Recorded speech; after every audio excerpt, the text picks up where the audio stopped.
and he will join the back of the grid.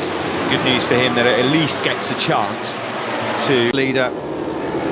Just under 20,000 fans then are here today in attendance for this Barcelona battle of MotoGP. 5 consecutive poles for the first time since 2014. The first Frenchman to have 5 consecutive in Barcelona for Valentino Rossi and 10 wins. It would be some story, wouldn't it, if somehow he managed to get Rossi after all. Quartararo then with a 24-point lead. You could argue that's comfortable already heading into this one. Can he extend? He's had at least one rider on a podium here in Barcelona every year since 2007.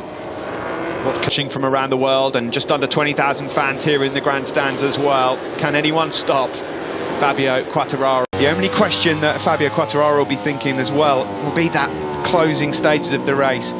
3 different back wins here. Well, he knows the way to the top step of the podium in Barcelona, Fabio Quartararo. His first win is the big favourite here as we're about to get underway. The MotoGP beasts are ready. And away we go in MotoGP. Not a brilliant start from Jack Miller initially as the lights went out, and Quartararo has bolted down to lead. How vital could that be? Jack Miller exactly where he wanted to be. It looks like Miguel Oliveira got away exceptionally to third. That was a great move from Oliveira. Very brave indeed to go up into second place. Paul Espargaro's taking an interesting inside line. We're losing places already. Zarco was in wide. He's charging through the pack. He's up into 4th spot. That's excellent from the 9th he started. He's 13th through sector 2 on lap 1. This is scrappy already, isn't it? A bit further back. There's Aleix Espargaro going through on 10. Likewise, Quartararo won't be able to fling up the inside of the Portuguese man as well. Maverick Vinales up the inside there of Brad Binder. That's for likewise. His teammate lost quite a few places. The Italians have had a shocker, Steve. Rossi's gone backwards. Bagnaia too. And on the exit there, onto the start straight. A bit of a wobble from Miller, and that allows the slipstream effect to come into play here for number 88. And Binder into turn 1. Stunning first lap though. A world champion's first lap from the world champion. Mir started 10th. All qualifying yesterday. So there is Maverick Vinales, the Monster Energy Yamaha rider, behind Johann Zarco. What? Yeah, and Quartararo will hear that factory Suzuki behind him. Aleix Espargaro's had an excellent first lap and a half. And Aleix Espargaro just getting a little bit impatient there on Miller, wasn't he, through turn 7? You don't often see Quartararo making mistakes, but that was costly. Brad Binder and Maverick Vinales all very close to each other in the hunt for 7th. Yeah, Binder just can't find a way through at the moment. On a couple of corners, these beautiful fast right-handers that bring you onto the 1 kilometre start-finish straight. Oliveira on the KTM from Miller. Is the fastest rider on circuit on his Aprilia RSGP in 4th place as we head down towards turn 1 then. It's KTM Ducati. Or first lap, he's the fastest man on circuit by a mile. A 40.535 from the Italian. That was about... Goes deep, but he manages to pull it back in. Great start then for Miguel Oliveira. I think Quartararo's lost the position to Zarco as well, Steve. Yeah, he has. Down the hill into turn 5, and this is where he made the mistake on the previous lap, getting up the inside of Miller. That cost him places to green, and he lost 2 places, lost all of his momentum. So he's got more work to do than he was hoping for. No drive whatsoever up the hill. And he got railroaded there by Brad Binder. Well, he came back onto circuit, and unfortunately everyone's leant over, so they can't see that had come from. Binder just cannot find a way through on Vinales. He's been tucked on his back wheel now for all 3 laps. He's got a lead now just under half a second, 40.594 from the Portuguese man. That was 3/10 quicker than Miller on that lap. He's got brilliant rhythm. Definitely got the pace to break away.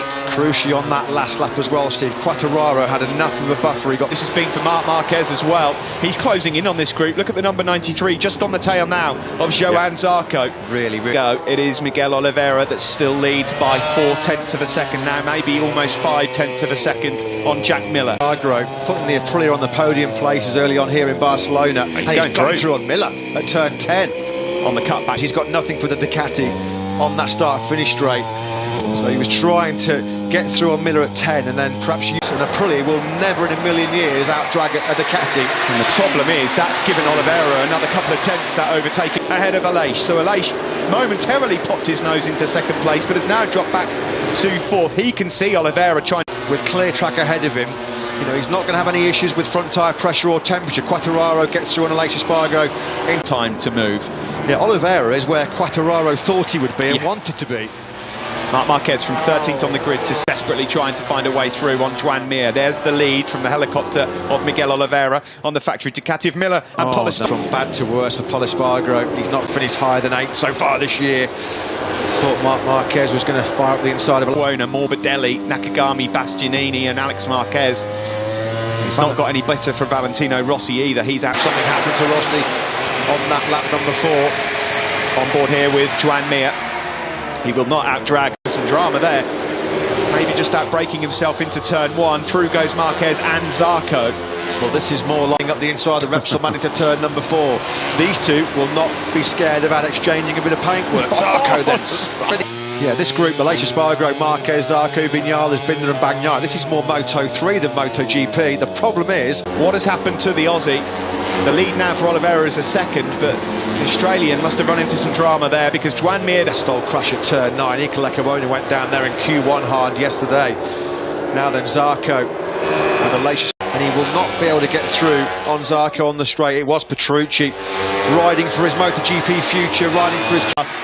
The Aprilia there of Malaysia. Espargaro moves up 1 spot into 6th.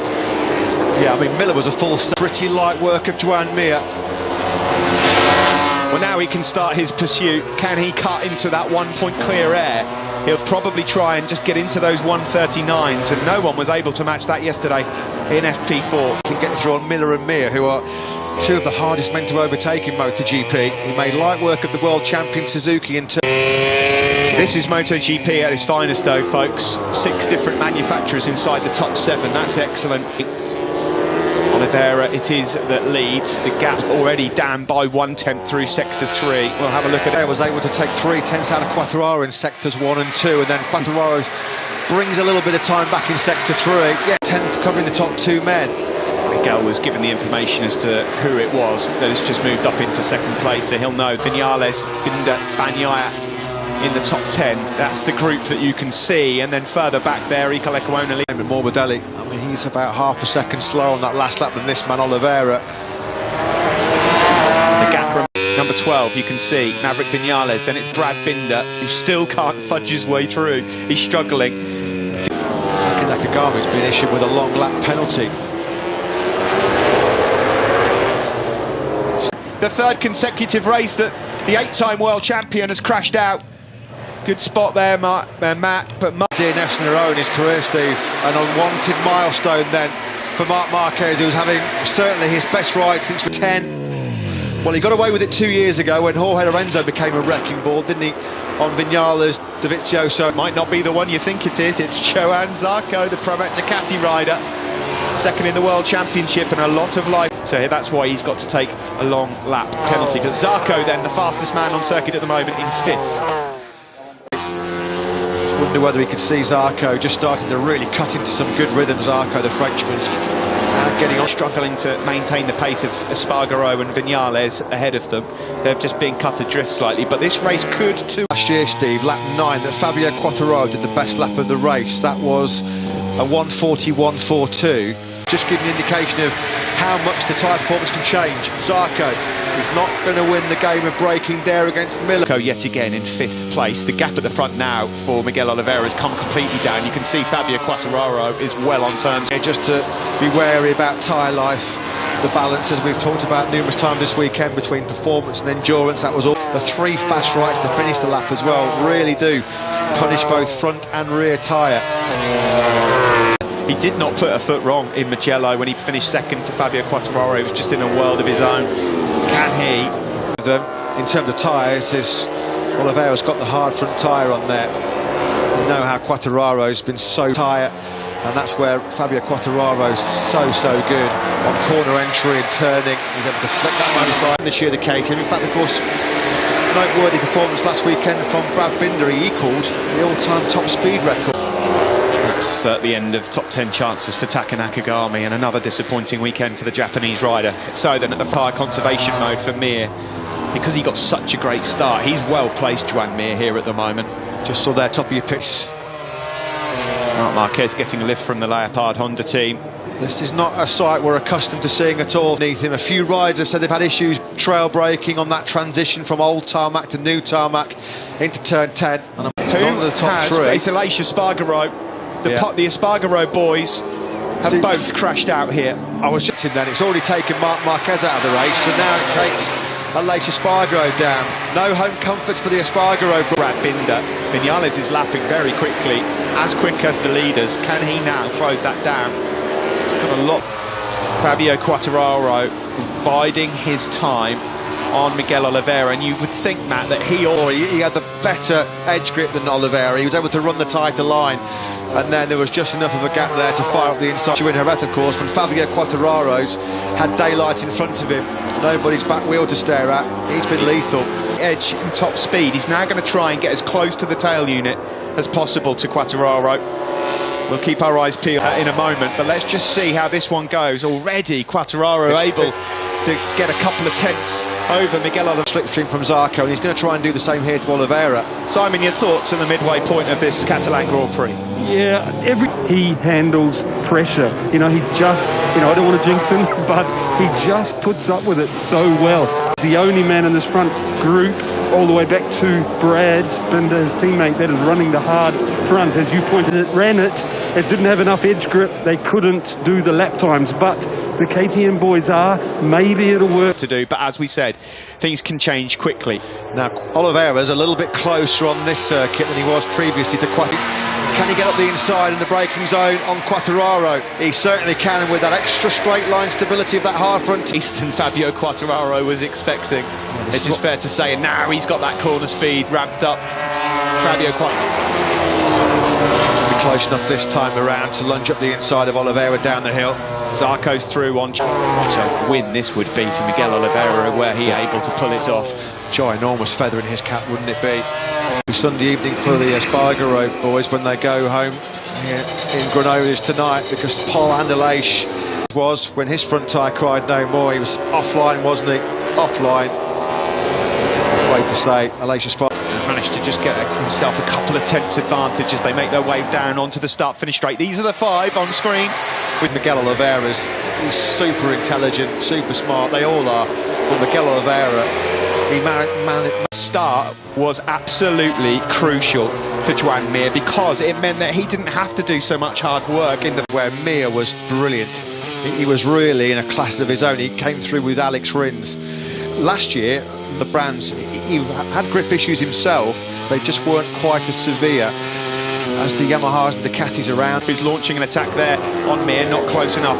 Lecuona's doing a fantastic job. Ika Lecuona, shout out to him after the two. He's doing a great job. 12th ahead of Rossi, Marini and Jorge Martin. Yeah, Rossi doing some decent laps. Machine briefly to Johan Zarco. Now then Zarco's going to be desperate to pick up some slipstream. 5th gear. He'll tap it into top gear and see what you do about that whatsoever. He'd have known it was coming, and there's nothing he can do about it whatsoever. Inside line there deliberately to try and make life a bit more difficult for Johan Zarco, but there was no stopping the Bologna Bullet powering putter. And there's Franco Morbidelli. Hasn't been the podium charge that many people expected from him. He's down in 10th place. Yeah, unfortunately, Mir's going the wrong way, and now, of course, he's got the major problem of trying to work out the conundrum. How's rider on of the front 6-7 for the last 4-5 laps? There he is. Yeah, he's back with this group now. Just found that's why he's able to keep Vinales behind him. This is fascinating, Matt. This is not the race we expected to unfold, luckily. And the disappointing season continues. What has happened there? It looks like the suspension's completely... The ride height device has gone into action there as he barrel rolls through. Alex Marquez was very wide there as well, but Rossi this race, Matt, with 8 laps to go, because what is it going to be in a couple of laps' time, where really we have no Oliveira or Quartararo or Vinales. I mean, Maverick Vinales has had stunning rhythm, as Steve mentioned. I mean, look at that, compared. More trouble than we think, or has he got something left in him up his sleeve? One problem for both of these guys now is that they've got 3 seconds now. Vinales crucially can see the podium. It's going to be incentivising him big. Oliveira, who still leads. We're just about to chalk off lap number 17 here. Yep, and here comes Vinales in the slipstream behind the factory Suzuki of Joan Mir, who's so good on the brakes down into the first corner. Vinales just, we were just saying, he was on course for one of his best dry race results. It's an unwanted hat-trick, a 3rd crash of the weekend. Starting to really show their class with 7 laps to go. They've got a nice gap back to Zarco, Miller, Mir and Vinales. Podium It does look like it's a battle between these two men, Oliviera versus Quartararo. Felt like that was going to be a potent combination, a chance to give him the opportunity to win or on the podium here on Sunday. That's exactly as it's panned out. 4 groups of 2 on screen at the moment. Yeah, Zarco and Mir dropped into the 41s on that. Onto the start-finish straight then, with 6 laps to go. It looks like it's a race for the win between Miguel. You can just see him at the top of the picture there. There's no opportunity for Vinales to get through on the Suzuki man in the braking zone. Not find a way through on the factory Ducati. 40.9 from Oliviera on that last lap. That's his slow lap 19. Zarco took a couple of tenths out of them in that first sector. Twice a winner himself already, of course, but not in the full factory colours. The last time they did that, of course, last year. Race in 2018. He'd love to exact a bit of revenge on that defeat. He took his first ever Grand Prix for another podium in MotoGP. Now, these are the tyres of Fabio Quartararo, who I can tell you, there's a lot of known now, and across the line I can tell you Zarco is closing up as well a little bit on Fabio Quartararo, who was in the 41.8. Quartararo himself dips back into the 41s, gap back up to 0.4 of a second. It really has transformed the fortunes of the Portuguese rider, who up until Italy hadn't even got in the top 10. Suzuki as wide as an 18-wheeler at the moment, isn't he? Very nervous looking pit Byra with 5 laps remaining. This is from Miguel Oliveira. They've been busy in the transfer market, busy in the negotiations behind the scenes, and the KTM signing very long before they're re-upping with Oliveira at the moment. Well, a few days perhaps. Yeah, tonight maybe. Desperate to get past Pecco Bagnaia because he's got rhythm to potentially close up on Mir and Vinales. Up into this Grand Prix now, and it's the crucial phase of it where the tyres are going to be deteriorating at a fairly rapid rate. You got the top 4 last time around. Do not discount Thriller Miller. Oliveira, for the first time in this Grand Prix in terms of speed and consistency, and at the moment he's still not letting Fabio Quartararo get close enough to show him that. Quartararo struggling to stay with him at the moment. Quartararo not able to sort of get into that same rhythm he had yesterday in free. Biggest advantage. Yeah, he's in trouble. Zarco's right on top of him now. Can you believe this? Fabio Quartararo may well lose the podium. This is clawing back some ground in the championship as well for him personally. Zarco can smell second, and he will make light. Hit your braking markers and stay close enough to Quartararo to use your advantage right here now as you wind it up to 6 gears. A 141.5 for Fabio Quartararo. He's going to try. Oh, he's almost lost the front there, and he's shaking his thought. Well, the bookie's favourite, Fabio Quartararo, doesn't look like he's winning the Catalan Grand Prix. On that high corner, the front just tucked from right underneath him.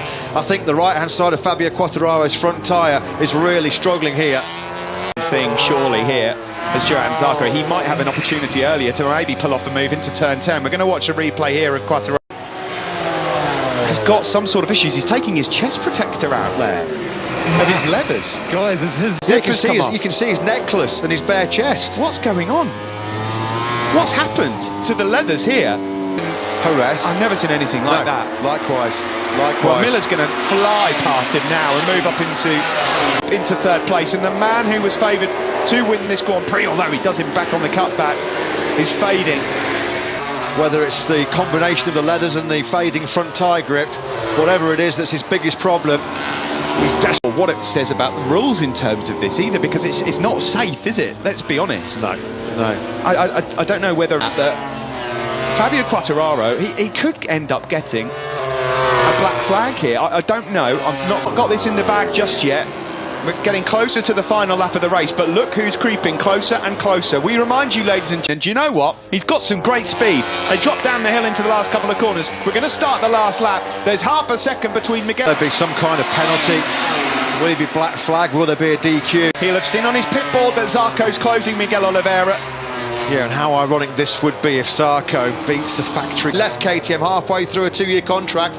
We thought his MotoGP career was over, and he stands on the biggest moment. Can he get close enough, crucially, to make a move into turn 10? Because it would be very difficult to pull off anything anywhere else.